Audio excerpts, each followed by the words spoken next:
Hello everybody, how are you going? And welcome to TikTok's Only Canadians Will Understand. Yo, can you grab some milk, please? Yeah, for sure. Oh no. Oh no, not if it's an American. Oh, What the hell is this? water as well. Milk. In a bag? What's wrong with you people? That's gross. Oh, damn it. I can't afford to see a doctor right now. Healthcare's free here, bud. Fair enough. Really? Oh, damn. Where's the doctor? I got a few things I gotta check out while I'm here then. Wait. Oh, yo, I almost forgot. I saw this video the other day. I have to show you this. Say less.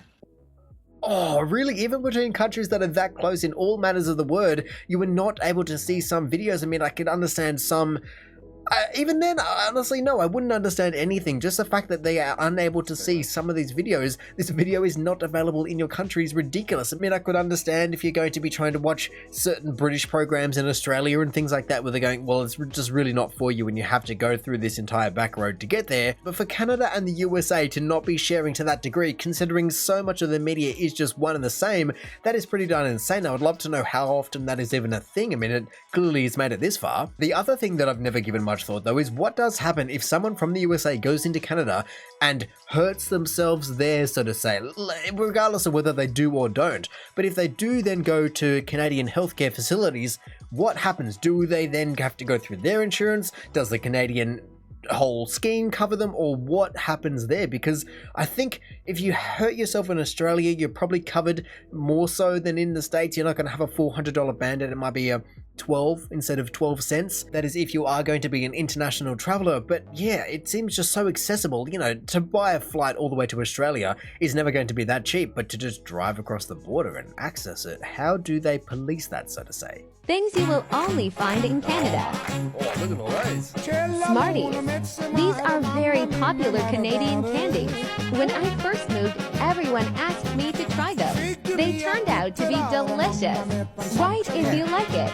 Bye. British, and I want to try and see, is there anything else on here that I don't particularly recognize? I mean, there's a few things, but nothing completely out of the ordinary. Obviously, they still have M&Ms and Aero and things like that, but to not have Smarties, I guess in the USA is what they are talking about. It doesn't even seem to say where he is from over on the right. I mean, you might be able to deduce a few things from the name, but it doesn't particularly mean anything. I mean, I do love how the first comment besides his is lol, that they are everywhere in Australia, and that's why I was like, what? How do you not have Smarties? They're, I think as kids, more popular than M&Ms and anything like that. It's one of the most common ones you can ever get. The little boxes, the cardboard boxes of Smarties. Oh, absolutely count me in. Oh, and then yeah, look at that. They said Smarties is in Denmark. You can get Smarties in Ireland. Smarties can be found in the Commonwealth countries. And so I can only presume whoever makes them, probably Nestle, is going to be a British originally product. Canada's cuisine was just ranked the 4th worst in the world, and here's some of our most interesting dishes. Oh, no. Oeufs en gelée is a poached egg in a jelly that's made of meat broth.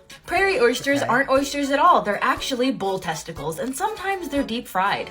Jellied moose nose is made of boiled and sliced moose nose and sometimes ear and lip meat, which is then cooled into a jelly using the broth. Louis duck is an interestingly shaped clam that is often sliced and served as sashimi. And Canadian stuffed moose heart is, unfortunately, exactly what you think it is.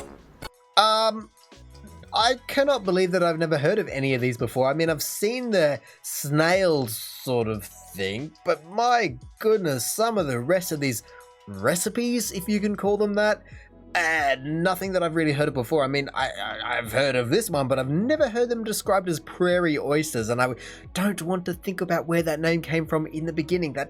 No, thank you. I think overall this first one is probably the better one out of everything that she described, and I'm wondering now, is it kind of, depending on who you ask, in descending order? But the rest of these, like jellied moose nose in the Northwest Territories, I guess that explains a little bit, to be fair, but then the stuffed moose heart being nationwide. Perhaps I'm having a similar reaction to how people first discovered that Australians also eat kangaroo. And cool if you're just going to be having these animals and you're using all the different parts of it, but my goodness, that has caught me off guard. How cold is it in Canada? Going to freeze? Please don't freeze. Oh, I'm gonna boil the water and throw it. This is insane. Look at that. Instant snow. It wasn't the greatest of shots, but we still get the idea. My goodness, they nearly burnt themselves, so don't attempt this, especially not like that. My goodness, I mean, I remember seeing it years ago. I think it would have been on a news program of some sort, and they just were like, yes, look how cold it is in this part of the world or this part of the country or whatever it may be, and everyone was like, wow, what do you mean you can just turn boiling water into snow? And I mean, it's just a fact, and I believe it's also a bit of a weird phenomenon with water where it's been semi-proven, semi-inconclusive that water freezes faster from boiling, which doesn't make any sense. You'd think that the energy has to be slowly taken out of it, or taken out of it in general, but if you have more, it has more to get rid of. But there's been some things, and people also just wives' tales and things like that, where apparently water can freeze faster from boiling, which just goes against, well, what everyone perceives to be nature, but the fact that you can just throw it up in the air, kind of vaporize it in terms of spreading it into mist, and then that mist instantly freezes is the thing that you're really doing. As like I was saying, there was a whole bundle of that water that would have been cooled down a little bit, but also would have been, well, probably not the best if it touched you, considering it was at one point, maybe 20 seconds ago, 100 degrees. So I guess this video can actually be used in two separate educational purposes. If you just want to see the phenomenon happen, then here you go. Yes, the boiling water can and will turn to mist and snow and everything like that. But if you want to do it yourself, don't use a pot like this guy does, because you can see that it just hits the back edge and comes straight back at them. Maybe get a nice ledge and just pour it out, things like that. That is when you truly know it's cold. What? Carts only? What? Oh, interesting. Oh, I have certainly never seen that. How is it working? Is it hooking on the front wheels? Because the rear wheels just seem to be cruising around. Oh, look at that. How is that actually working? I could watch this over and over and over again. I mean, it's not the best angle, but look at that. Yeah, no people, no children in the carts, just carts only, and that is fair enough. I mean, I'm sure that there are plenty of people that do not oblige by that, but like I was saying, how does that actually work? Because we are seeing the reflection of the human escalator and not what the trolley escalator actually is. Is it some kind of hooking device? I feel like that could be wrought with problems if it just hooks at the wrong time. So what is it actually doing? How is it squeezing and how is it going up? Because as we, like I said, you can see that the rear wheels are just chilling out. They're just floating on the side. And I love the fact that the engineering keeps it flat. It's not like it just tilts it back. I mean, I also do want to know, what is this little screen looking thing up here? Is it just a scanner to check that there is no humans on board and things like that? Does it stop if that's a thing? Oh, actually, I've just seen that it must be some kind of a hooking device, because we can see that there's this groove at the start here. So is it just pulling it up? That's what I can only imagine is happening, but I do, like I said, love that it stays flat and it doesn't tilt it back. And look, some people's arguments over on the right here seem to be, why don't they make it a flat escalator? In Portugal, we also go along with the trolley, Hey, they're catching up to the rest of the world, so many different things, but you wouldn't be able to have a flat escalator over that kind of an incline. You would have to have such a longer distance to be able to accomplish such thing, because you can't just have a 45-degree incline that is compared to a, what would it usually be, 15 to 20 degrees? So you need 50 meters to accomplish the same vertical thing that that's doing. So that's where you have flat escalators in combination with lifts, and then you can accomplish the same thing, but also provide so many other services like wheelchair access and prams and all those things that wouldn't be able to work on either of these systems. Good evening, guest services. How can I help you? Hello. Yes, sir. Excuse me. Actually, my English is not good. Okay. But you know Tom and Jerry?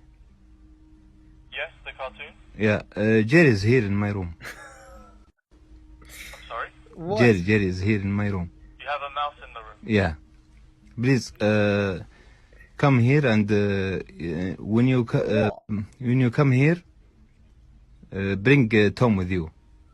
What? But we don't have Tom in the hotel. Okay. Come, please. Okay. First month?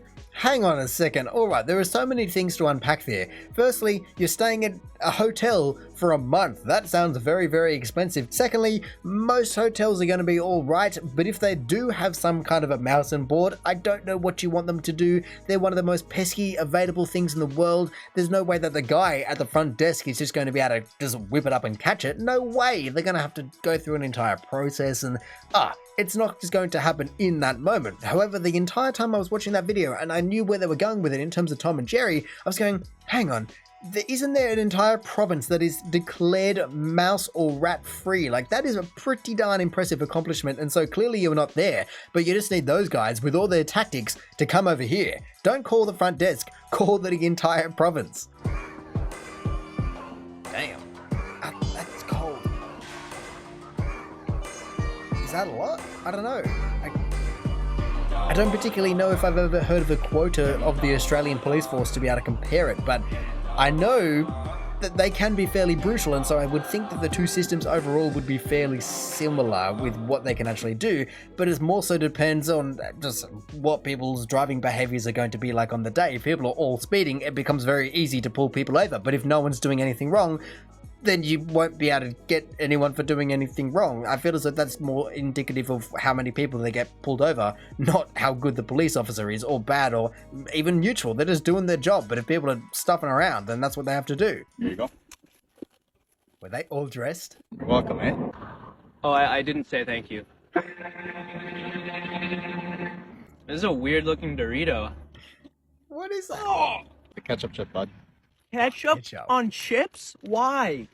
Oh, I would love to try these because I've heard so many different things about. I guess it comes down to a certain acquired taste, and I can understand that with so many of these different variety foods, especially the ones that are regional, and that's why I expected it to be all dressed, but no, the ketchup came out instead. But regardless, exactly as that facial expression says, it is a very clear and cut way to be very easily outing yourself as non-Canadian if you're not saying please and thank you and using all those etiquettes and just little extra bits that make the world go round. People are going to recognize that pretty fast. Hey Canada, what are the best places to visit in your country? I feel special, you picked me for the first one. Okay, well, you can go to the CN Tower. Well, there isn't really anything special about it, right? You can do the edge walk, see? Cool. It's cool. I take it back, I want to do that. Actually, if you're scared of heights, though. You can also go to Yukon and visit the Northern Lights. That is so pretty. That's Nice. magnificent over there. One And of the best cold. places you can go to, Niagara Falls is a good bet. Are those like huge waterfalls? Yeah, they're massive. Actually curious, do they like freeze in the winter? You see how big they are? Of course they won't freeze, but they do look cool in the winter. Super sweet. Well, they all do sound like decent suggestions. The only thing is that some of them are going to be a bit more accessible than others. Take the Northern Lights, for example. You have to fly to wherever in Canada and then fly north, and people say that flying domestically in Canada can be very, very expensive, whereas if you're going to Niagara Falls or the CN Tower, you're already at a major city and you're already kind of doing your thing, checking out plenty of other things, and so they're right there. That is very easy, and that's cool that they offered that as an experience. I don't believe that I've ever seen any other building offer that. I mean, I know that, let's even take Centrepoint Tower, it's a very similar building shape and everything like that, but there's definitely no edge walk, so it's cool. I like the idea, and definitely not for the faint of heart. 4 years. Is that a big water bottle? Oh no. It's glass. Whoa. Going to the side. Oh, that's such a massive jar. Oh, wow. Look at all those toonies. My goodness. What's that? Wow.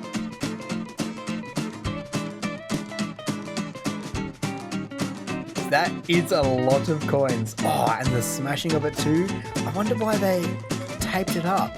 Yeah, why did they tape it up? I mean, is it just to stop the clanging? Did it already shatter a little bit and they just wanted to make sure that it wouldn't shatter anymore? Or maybe they just taped it up because they knew they were going to do it. Yeah, okay, so it would have been see-through and they've taped it up for the actual purpose of smashing the entire thing. I want to know where you get a jar that big, or a bottle, whatever you want to be calling it, first off, because when I first saw something that big, I thought it was going to be one of the blue water cooler bottles, but not a glass jar. That is pretty darn insane.